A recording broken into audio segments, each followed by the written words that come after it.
지금으로부터 치면 약 한 10년 전 가까이 된 영화죠. 벌써 이 영화가 10년 가까이 된 영화네요.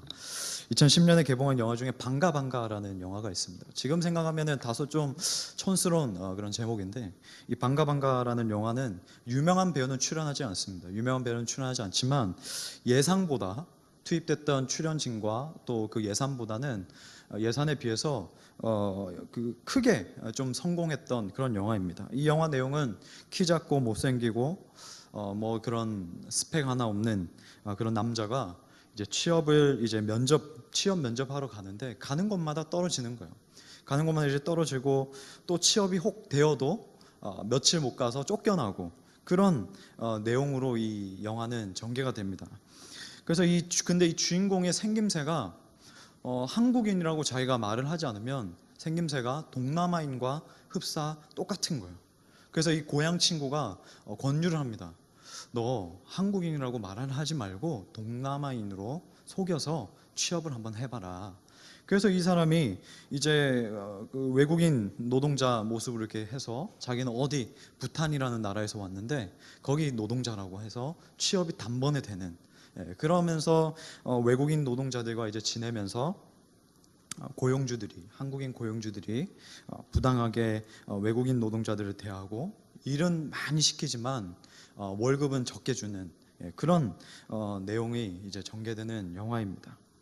가끔 우리가 방송에서 이 영화뿐만 아니라 최근 우리의 방송에서도 한국에서 다른 국적으로 살아가는 이들, 근데 여기서 다른 국적이라고 하면 뭐 미국이나 영국이나 뭐 프랑스나 이런 선진국은 제외되는 것 같아요.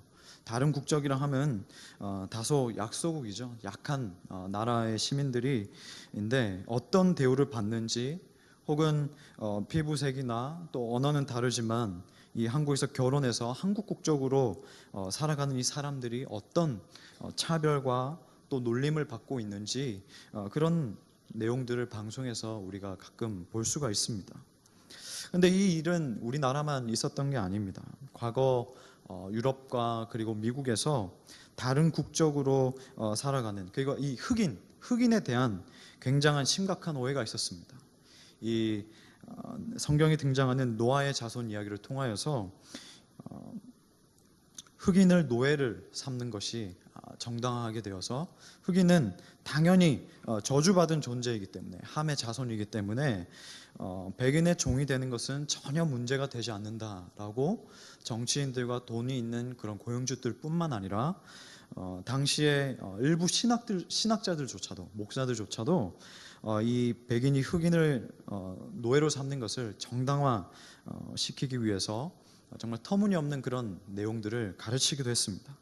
지금 우리가 생각해 보면 그때 그런 일들이 얼마나 심각하고 엄청난 오류인지 우리는 알 수가 있지만, 바울 당시 사회, 오늘 우리가 본문을 읽은 이 빌립보 교회 당시 상황에서도 인간에 대한 오해와 편견이 이 당시에도 있었습니다. 그 당시 이 사회에서 인간을 보는 눈은 크게 두 가지인데요. 그 사람이 어느 민족과 어느 국가에 속하였냐에 따라서 대우가 달랐습니다.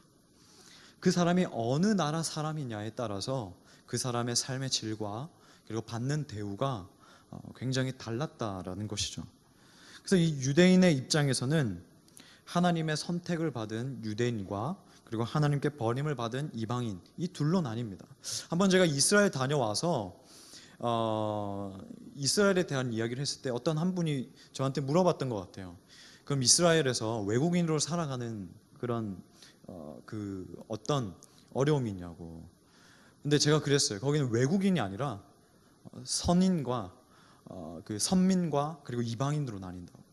아무리 미국인이라고 할지라도, 어떤 사람이라고 할지라도 그런 거 다 상관없이 자기들은 하나님께 선택받은 백성, 나머지는 하찮은 이방인, 이것으로 이렇게 두 개로 나뉜다고 말한 적이 있었는데요.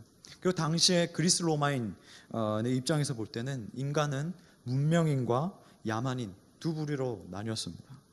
그래서 이 그리스 로마의 시민권을 갖지 않고 있고, 또 이 언어가 헬라어가 아닌 사람, 헬라어를 사용하지 못하는 사람은 야만인으로 취급받았다는 겁니다. 좀 더 우리가 오늘날 시대에 와닿는다면 영어 못하는 사람은 야만인이라는 거예요. 그럼 여기 야만인 아닌 사람이 몇 명 있나요? 네, 그 정도로 이렇게 사람을 보는 그런 관점이 좀 달랐던 시대가 있었습니다. 근데 오늘 이 빌립보서의 저자인 바울도 역시 인간을 보는 그런 어떠한 생각들이 있었습니다. 사도행전 17장 26절에 보면 인류의 모든 족속을 한 혈통으로 만드사 온 땅에 거하게 하시고 온 인류가 하나님의 형상을 가진 피조물이라고 사도 바울은 말을 하고 있다는 것이죠. 그런데 사도 바울은 사도행전에서 우리는 한 혈통을 가진 자이지만 사도 바울이 이 예수님을 만난 이후에 자신이 완전 바뀌어버린 그 관점으로는 또 다른 더 깊이 말하는 인간의 그런 관점을 말해주고 있습니다. 단순하게 혈통적인 그런 관점이 아니라 믿음의 관점에서 사도 바울은 인간을 보기 시작하는데 모든 인간은 한 혈통으로 존재하지만 믿음의 관점에서 두 종류의 사람이 있다라는 것입니다. 그래서 저는 이 오늘 본문의 그 내용으로 바울이 말한 두 종류의 시민, 이 시민권이라는 표현을 빌려서 땅의 시민과 하늘의 시민이라고 한번 나눠 보았습니다. 먼저 우리가 살펴볼 것은 18절 본문입니다. 내가 여러 번 너희에게 말하였거니와 이제도 눈물을 흘리며 말하노니 여러 사람이 그리스도의 십자가의 원수로 행하느니라. 자, 바울은 지금 빌립보 교인들에게 정말 진심을 다하여서 마음을 다하여서 지금 말을 하고 있습니다. 근데 지금 한 번만 말한 것이 아니라 이미 여러 번 반복해서 지금 말해왔고 지금은 울면서 내가 눈물을 흘리면서 말하노라 라고 했던 그 말이 그들은 십자가의 원수다. 그들은 십자가의 원수다라고 바울은 말을 하고 있다는 것입니다. 이토록 간절하게 지금 사도 바울이 말을 하고 있는 이유는 빌립보 교인들이 좋지 않은 그런 모습들에 노출되어 있고 끊임없는 유혹으로부터 벗어나길 바라는 그 마음 같습니다. 사실 앞 구절의 17절에 보면 형제들아 너희는 나를 본받으라 라고 말합니다. 그러면서 그와 같이 행하는 자들은 눈여겨서 한번 자세히 들여다보면서 너희는 그들이 어떻게 행하는지를 자세히 보고 그들을 본받지 말고 나를 본받으라 라고 사도 바울은 말을 하고 있다는 것입니다. 사실 우리 역시도 마찬가지입니다. 우리는 세상에 속한 자들은 아닙니다. 세상에 속한 자들은 아니지만 세상 안에 살아가는 자들입니다. 세상에 속하지는 않지만 세상 안에 살아가는 자들로서 우리가 얻는 그런 정보, 누리는 문화, 그리고 생활 습관, 교육, 듣는 것, 먹는 것, 그런 모든 것이 우리가 지금 붙들고 있는, 우리가 지금 이 시간에 나누고 있는 이 진리의 방향과 다르기 때문에 사실은 매일의 그 삶이 힘겨운 나날들을 보내고 있다는 것입니다. 사실 다수의 그 사람들이 자신들이 원하는 그런 방식, 자신만의 라이프 스타일, 나의 그런 생활 습관, 그리고 나의 그 목표에 따라서 땅의 시민들이 말하고 있는 그 목표에 따라서 잘 살아가고 있는데 지금 그 한가운데 속에서 역행하는 그 발걸음, 많은 사람들이 걷는 길의 그 방향을 놔두고 좁은 길에서 내가 발을 내딛는 이 행위는 참 어렵습니다. 보통 용기가 아니고서는 감당해낼 수가 없는 그런 발걸음이라고 저는 생각이 됩니다. 그러나 지금 사도 바울은 단호하게 십자가의 십자가의 원수들이기 때문에 그들을 가까이 하지 말라고 강조합니다. 그렇다면 여러분 의문이 들 겁니다. 어떤 사람들이 십자가의 원수로 사는 사람들일까? 단순히 우리가 이 말씀을 큐티 묵상으로 자주 접하는 본문이잖아요.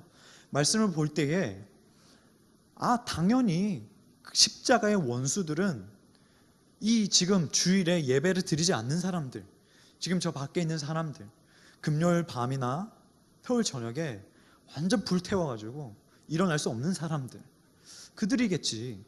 제가 금요일 밤에 정말 처음인 것 같아요. 요 근래에 한 5년 근래에 분당우리교서부터 지금까지 금요일 밤에 연남동에 갔습니다. 홍대 입구역에 내려서 우리 그 수련회 답사경 갔는데요. 갔다 와서 설교 준비를 못하고 그냥 뻗었어요. 사람이 너무 많은 곳에 몇 년 만에 가가지고 힘들더라고요. 그 조명들, 소리들.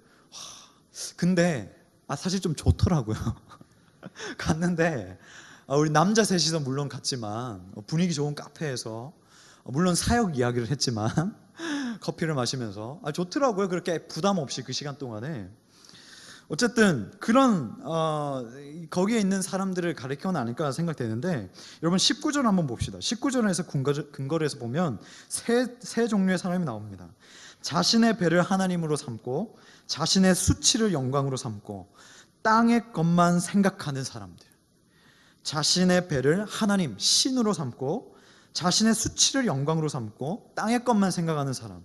이 사람들. 그럼 이 사람들이 누구냐는 거예요. 이것에 대해서 많은 사람들이 유대인이라고 말하는 사람도 있고, 예수님을 믿지 않는 자들, 그러니까 쾌락주의를 추구하는 그 사람들을 가리킨다는 그런 사람도 있습니다. 그런데 여러분, 중요한 것은요, 유대인이든 간에 쾌락주의든 간에 특정 그룹을 향해 하든 말이든 아니든 간에 지금 우리에게 사도 바울은 이와 같은 방향으로 가지 말 것을 당부하고 있다는 것이 우리가 취해야 할 가장 중요한 메시지입니다. 유대인이든 세상을 따르는 자이든 지금 보면 자신이 만들어낸 그 우상에 심취하여서 하나님보다 더 중요하게 여기고 지키고 살아가는 삶, 그 삶 아닙니까? 여러분, 그들의 자신들의 배는 하나님이요 라는 이 말은 유대인에게 적용하면 이렇습니다. 뱃속에 무엇이 들어가는지가 가장 중요하고, 하나님께서는 부정한 것이 없다라고 하였는데, 하나님 이름 앞에서는 다 거룩하다고 했는데, 유대인들은 자신들이 오랫동안 지켜온 그 전통에 의해서 뱃속에 무엇이 들어가느냐에 따라서 구원까지 연결시키고 사람들을 정죄하고 사람들을 판단하는, 연결짓는 그 유대인의 배의 신, 자신들이 만들어낸, 자신들이 지금 정당하고 있는 그런 신, 그리고 이것이 쾌락주의자에게 적용이 된다면 절제할 줄 모르고 자기 중심적인 거예요. 자기만 생각하는 거예요. 자기 배만 생각하고 자기 배만 채우고 탐욕을 부리는 헬라인의 배의 신. 어느 것이든 유대인이든 쾌락주의자든 헬라이든 간에 하나님이 아닌 자신들이 만들어낸 그 우상을 섬기고 있더라는 것입니다. 그리고 여기서 좀 더 범위를 넓히자면 최근에 나온 의견입니다. 유대인도 아니고 헬라인도 아니고 쾌락자유도 아니고 바로 여기 있는 우리라는 겁니다. 여기에서 겉은 그리스도인이지만 실제로 삶에서 살아갔을 때에, 실제로 삶에서 행동을 드러냈을 때에 하나님의 말씀의 가치의 방향과 다르게 행동하는 사람들, 위선자들, 기독교인이라고 흉내만 내는 자들이 십자가의 원수들이 아니냐라는 그런 글도 보게 되었습니다. 그래서 사도 바울은 17절에 우리에게 형제들아, 너희는 나를 본받으면서, 즉 예수 그리스도를 향하여서 달려가기를 힘써 달려가면서 너희는 자세히 눈을 뜨고 보라. 유대인이 말한 것 그럴싸하다. 유대인이 말한 것 전통이기 때문에 그럴싸하다. 헬라인이 말하는 것 인간의 본성을 건드리는 것이기 때문에 그것 따라가면 마음이 편하고 즐겁다. 여기서 그리스도인을 흉내내고 밖에 나가서 아무도 안 보는 곳에서 그냥 내가 하고 싶은 라이프 스타일대로 살아가는 것 다 쉽다. 그것 우리가 판단할 수 없다. 그것 우리가 정신 똑바로 차리지 않으면 분별할 수 없으니 너희는 자세히 눈을 뜨고 눈여겨보라. 어쩌면 사도 바울은 그렇기 때문에 이 빌립보 교인과 우리에게 그렇게 권면했는지도 모릅니다.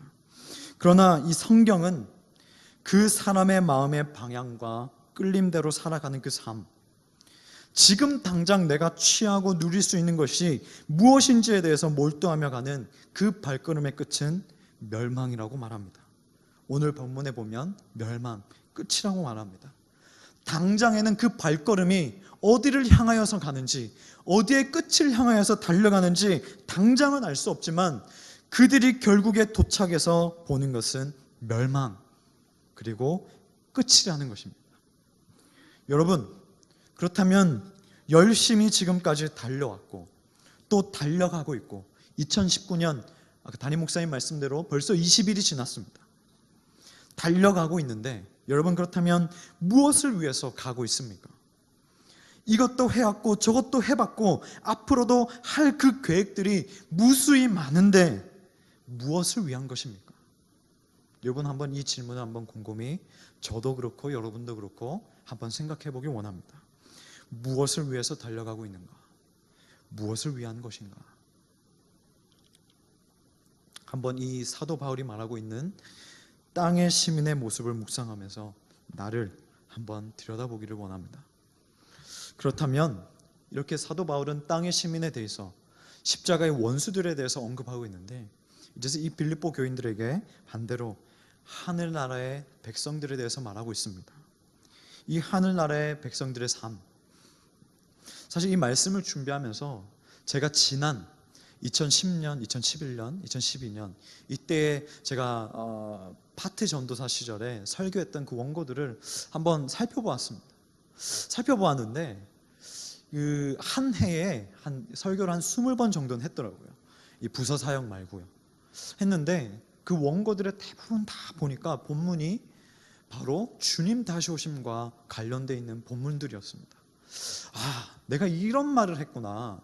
내가 이런 설교를 했구나. 내가 이렇게 표대를 향하여서 달려가자고 했구나. 주님 다시 오실 날이 얼마 되지 않았으니 우리 주님 곧 오시니 우리 이렇게 살아갑시다라고 내가 이렇게 말했구나. 그래서 한동안 그 원고들을 쭉 내려다보면서 보긴 했습니다. 뭐 별 특별한 기가 막힌 문장이 있는 것도 아닙니다. 단어들이 있는 것도 아닙니다. 더 좋은, 그때는 제가 책을 많이 살 수가 없었어가지고 더 좋은 책들도 참고했던 그런 설교들이 아닙니다. 그런데 그것을 읽는데 이건 자화자찬이 아닙니다. 그 설교문을 읽는데 가슴이 뜨겁더라고요. 그때 내가 표본으로 삼고 그때 나의 그 사역할 때 그 멘토와 함께 가치를 삼고 달렸던 그때가 있었는데, 본향, 천국, 하늘나라, 다시 오심. 여러분, 이 본향으로 돌아가는 하늘나라의 그 시민의 모습은 두 가지로 한번 나눠보기 원하는데요. 첫 번째는 정체성을 알고 지키는 삶입니다. 본향으로 돌아가는 하늘나라 백성의 모습, 첫 번째는 정체성을 알고 지키는 삶입니다. 지난주 말씀드린 대로 이 빌립보는 로마의 태역 장교들이 많이 모여서 살았습니다. 왜냐하면 이 빌립보는 로마의 식민지였거든요. 그래서 이 로마 시민권이 무엇인지 아주 실감나게 알 수 있었고 경험했던 것입니다. 그래서 이 바울은 이 빌립보 교인에게 이 단어를 사용하면서, 시민권이라는 단어를 사용하면서 지금 하늘나라 시민의 모습에 대해서 말을 합니다. 오늘 본문을 한번 볼까요? 본문을 보면, 그러나 우리의 시민권은 하늘에 있는지라. 우리의 시민권은 하늘에 있는지라. 여러분, 로마 시민권은요, 당시에 로마 시민권은 획득하는 방법이 여러 가지였습니다. 이 사도 바울처럼 날 때부터 로마의 부모 가정에서 태어나서 로마 시민권을 얻는 방법이 있었고, 또 다른 방법은 사도행전에 나온 그 천부장처럼, 사도행전 22장에 나오는 그 천부장처럼 많은 돈을 들여서 로마 시민권을 살 수가 있었습니다. 돈을 주고 로마 시민권을 살 수가 있었고, 어떤 사람들은 이 빌립보에 있는 많은 사람들처럼 로마의 군대에서 충성을 다하고 복무를 다 마친 후에 은퇴하여서 로마 시민권을 받는 방법도 있었습니다. 그리고 마지막으로 한 가지는 로마의 그런 일부 지역을 이제 지정을 해서 매년마다 어떤 일라의 그런 연례 행사로 어떤 특별한 일이 있거나 황제가 기분이 너무 좋았을 때에 그 사람들에게 몇 명 딱 선택을 해서 시민권을 부여하는 그런 경우가 있었습니다. 돈으로 얻거나 군인 끝까지 살아남아서 은퇴해서 로마 시민권을 얻거나, 어쩌면 간택받아서 시민권을 얻거나, 이런 식으로 시민권을 택할 수가 있었다는 것이죠. 그래서 이 로마 시민권을 가진 사람들은 굉장히 자랑스러워했습니다. 법의 보호를 받았지요. 로마 내에서 자유롭게 살 수 있었죠. 여러분, 우리 여행 좋아하죠? 로마 시민권을 가진 사람들만이 여행을 자유롭게 다닐 수 있었습니다. 결혼, 경제 활동, 모든 것에 대해서 자유롭게 참여할 수 있었습니다. 그런데 여러분, 여기서 문제가 됩니다. 모든 사람이 로마의 시민권자였을까요? 아무리 빌립보에 로마 퇴역 장군들이 많이 있다고 하지만 모든 사람이 로마의 시민권자였을까요? 1세기 당시에 로마 제국의 인구는 약 5천만 정도라고 합니다. 약 5천만 정도가 된다고 하는데 그 중에 로마 시민권을 가지고 있었던 자들은 약 400만 명 정도입니다. 5천만 명 중에 약 400만 명, 400만 명이 안 된다라고도 말을 합니다. 그럼 이 빌립보 식민지에는 과연 몇 명이 있었겠습니까? 사도 바울 당시에 이 빌립보 교회는 다양한 신분을 가진 사람들로 구성되어 있었습니다. 로마 군인, 태역 장교, 일반 사람, 상인, 그 중에는 노예도 있었다는 것이죠. 있었는데 교회 안에서 모든 사람들이 로마 시민권자가 아니었습니다. 어쩌면 오히려 가지고 있는 사람보다 가지지 못한 사람들이 훨씬 많았을 것입니다. 그래서 이 사도 바울이 빌립보 교회를 향하여서 3장 20절에 오직 우리의 시민권은 하늘에 있는지라 라고 말을 했던 것은 로마의 시민권을 너희는 비록 소유하지 못했지만 로마의 시민권을 소유하지 못했지만 우리는 하늘나라의 시민권을 가진 자로서 자부심을 가지고 살아가라. 로마 시민권자가 아니라도 우리는 그보다 더 높은 하늘의 시민권자니까 너희는 자부심을 가지고 살아가라 라고 말을 했다는 것이죠. 이 시민권이 등장, 이 시민권이라는 단어는 빌립보서 한 곳에만 나옵니다. 그래서 이 빌립보 교인들에게 시민권이 하늘에 있다는 것은 로마 제국보다 더 크고 로마 제국보다 더 중요한 나라의 시민권을 가지고 있다는 그 사실, 우리에게는 여러분 그 어떤 그 신분보다, 직위보다, 직급보다, 우리가 그 어떤 누리고 있는 그 무엇보다 하늘나라의 그 시민권을 가지고 있다는 그 사실, 그 사실은 사도 바울은 그 당시 사람들에게, 오늘날 우리에게 알려주고 있다는 사실입니다. 그리고 우리는 그 사실을 반드시 기억해야만 합니다. 바울은 태어날 때부터 로마 시민권을 가지고 있었습니다. 그러나 그는 한 번도 그것을 자랑하지 않았습니다. 물론 자랑했던 적이 있었습니다. 그러나 예수 그리스도를 통하여서 관점이 변하게 된 바울은 더 이상 유대인과 자신이 속한 그 지파와 자신이 가지고 있는 시민권에 대한 혈통적인 그런 관점이 아니라 예수 그리스도의 그 관점, 복음으로서, 믿음의 관점으로서 바뀌었다는 것이죠. 갈라디아서 6장 14절에 내게는 우리 주 예수 그리스도의 십자가 외에 결코 자랑할 것이 없으니, 그 말씀처럼 사도 바울의 자랑은 오직 예수 그리스도라는 그 표대를 향하여서 다름질하는 하늘나라 시민의 발걸음, 그 발걸음이 자랑이었다는 것이 없습니다. 여러분, 우리에게도 이러한 정체성이 있기를 간절히 소원합니다. 여러분, 우리에게도 사도 바울과 같은 이러한 확고한 정체성이 우리에게 있기를 간절히 소망합니다. 그리스도인들은 그리스도인 되는 정체성을 갖고 살아라 라는 이 사도 바울의 권면을 우리 역시 마음속 깊이 간직하고 품고 살아가기를 원합니다. 직장에서, 가정에서, 학교에서 우리는 물론 학생이기도 하고, 가정에서는 자녀이기도 하고, 어머니이기도 하고, 부모님이기도 하고, 직장에서는 내가 그 직급에 따라서 있는 그런 사람이지만 우리는 그에 앞서서 하나님의 사람, 하늘나라의 시민권자라는 것을 꼭 기억하시길 바랍니다. 두 번째로 본향으로 돌아가는 하늘나라 시민의 그 백성의 모습은 주인을 알고 기다리는 삶입니다. 주인을 알고 기다리는 삶. 이러한 가르침, 지금 시민권이라는 이 가르침은 빌립보 교회의 상당한 퍼센테이지를 차지했을 그 노예들, 일반 그런 평민들에게도 아주 큰 의미가 있었습니다. 무슨 의미냐? 우리의 삶에 누가 진정한 주인인가? 우리 삶에 누가 그렇다면 진정한 주인인가? 교회 안에서 로마 시민권을 가진 자가 10명, 20명, 30명 있어요. 그 교회 구성원이 1000명, 2000명, 3000명 됩니다. 그런데 로마 시민권을 동경하고 그들이 가진 그 삶의 그런 문화적인 질과 삶의 그런 양식들을 부러워하고, 나는 언제쯤 로마 시민권자가 될 수 있을까? 나는 언제쯤 저만큼의 돈을 벌 수가 있을까? 나는 언제쯤 저만큼의 그런 문화를 누릴 수 있는 사람이 될 수가 있을까? 그렇게 부러워하고 있던 찰나에 사도 바울은 핵폭탄과도 같은 말, 시민권은 하늘에 있다, 하늘의 시민권자다.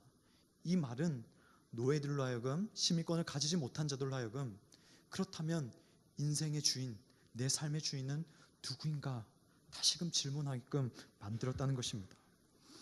하늘나라의 백성으로 살아간다는 것은, 이 땅에서 우리가 하늘나라의 백성으로 살아가는 것은 사도 바울이 혈통의 관점이 아니라 믿음의 관점으로 보기 시작한 것처럼 그리스도인의 관점, 그 복음의 관점으로 모든 것을 바라본다는 의미입니다.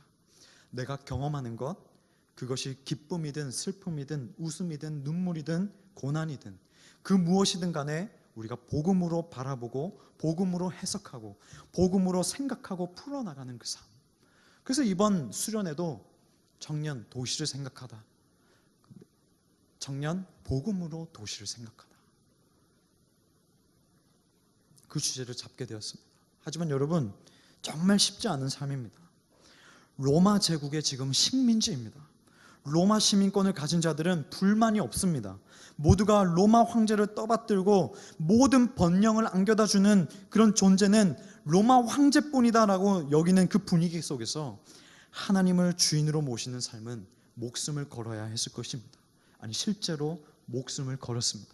실제로 목숨을 잃었습니다. 우리 역시 이 다양한 영향력 아래에 있지 않습니까? 지금 우리를 통치하고 있는 황제는 누구입니까? 그중 강력한 영향력을 행사하는 것이 바로 돈 아닙니까? 돈이 나쁜 것은 아니지만 그 돈 때문에 우리 마음이 찢어질 때가 있지 않습니까? 그 돈 때문에 우리 마음이 때로는 비굴해질 때가 있지 않습니까? 그 돈 때문에 우리는 때로는 하나님을 잠시 접어둘 때가 있지 않습니까?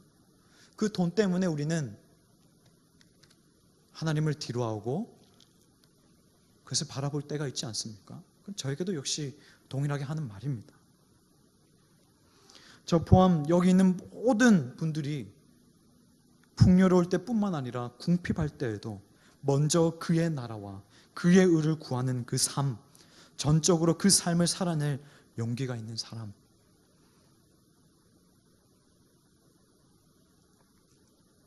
저는 저부터가 자신이 없습니다. 주문처럼 늘 하는 기도가 있습니다. 제가 가장 인생에서 힘들었을 때에 눈을 뜨면 했던 기도입니다. 하나님, 눈에 보이는 것에 마음을 빼앗길 때마다 눈을 감고 보이지 않는 하나님을 보게 해주소서. 하나님, 오늘도 새벽에 내가 눈을 떴는데 눈에 보이는 것에 마음이 빼앗기고 눈에 보이는 것에 자꾸 따라갑니다. 눈에 보이는 것만 보면 저 지금 당장 하나님 뒤로 하고 갈 수 있습니다.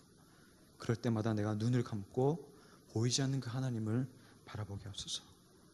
보이지 않는 하나님 찾게 하여 주시옵소서.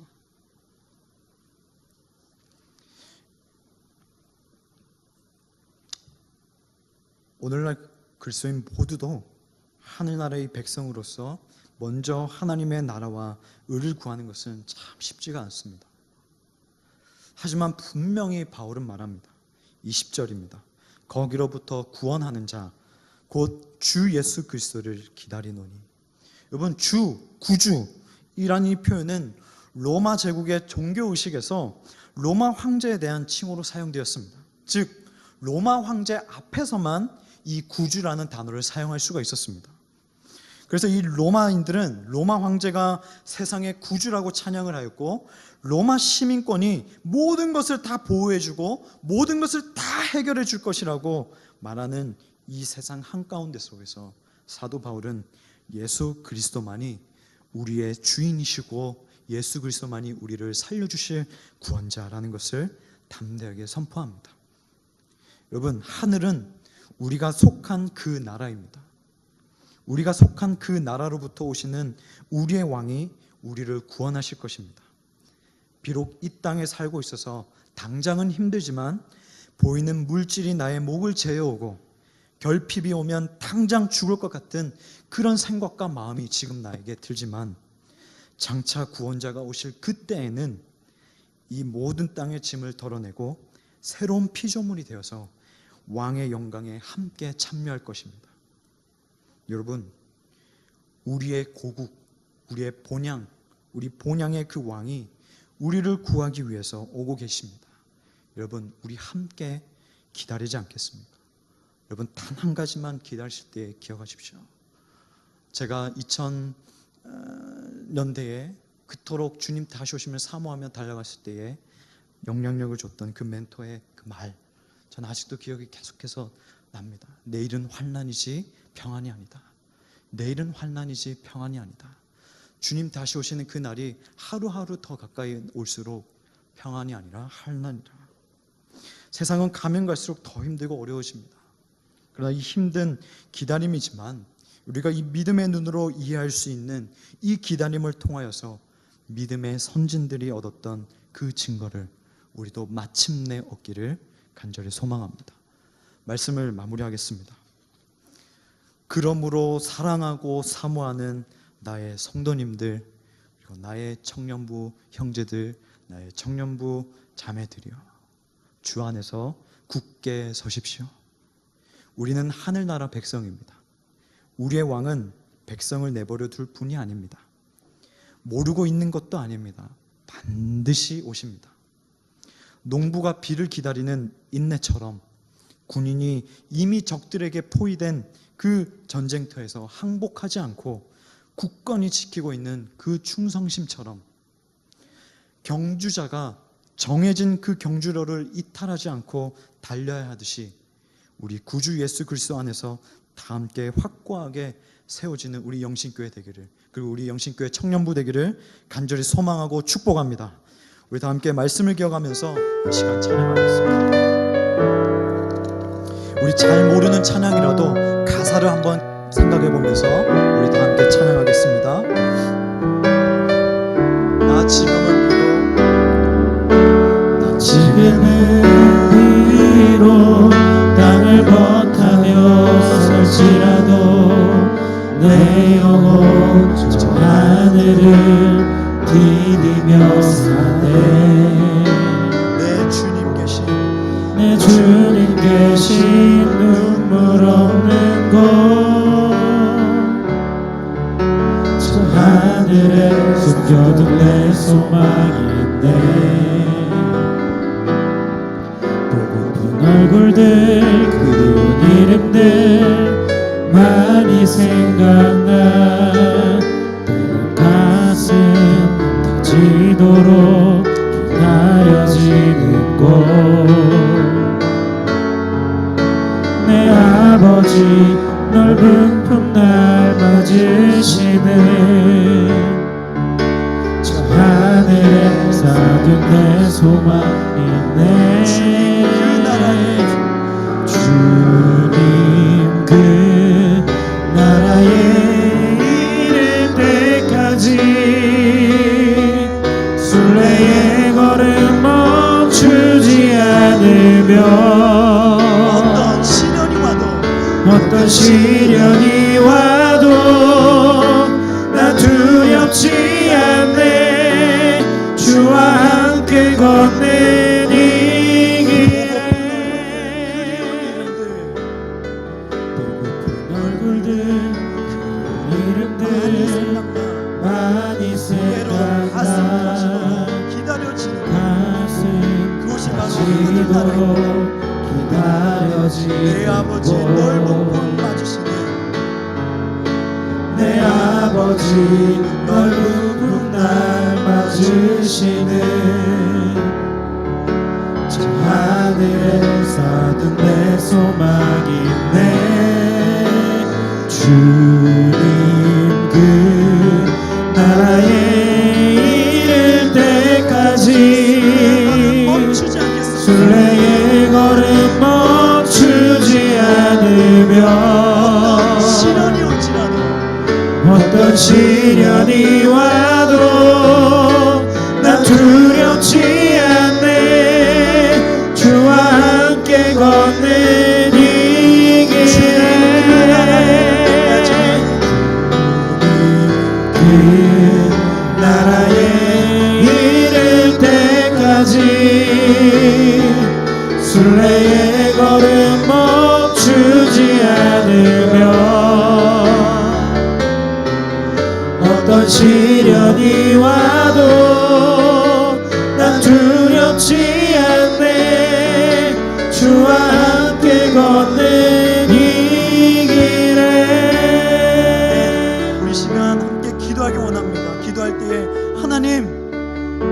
우리가 두 발을 딛고 사는 이 땅 가운데 속에서 하늘나라의 시민으로 살아가는 것이 너무나도 힘듭니다. 하나님 아버지, 눈물이 많습니다.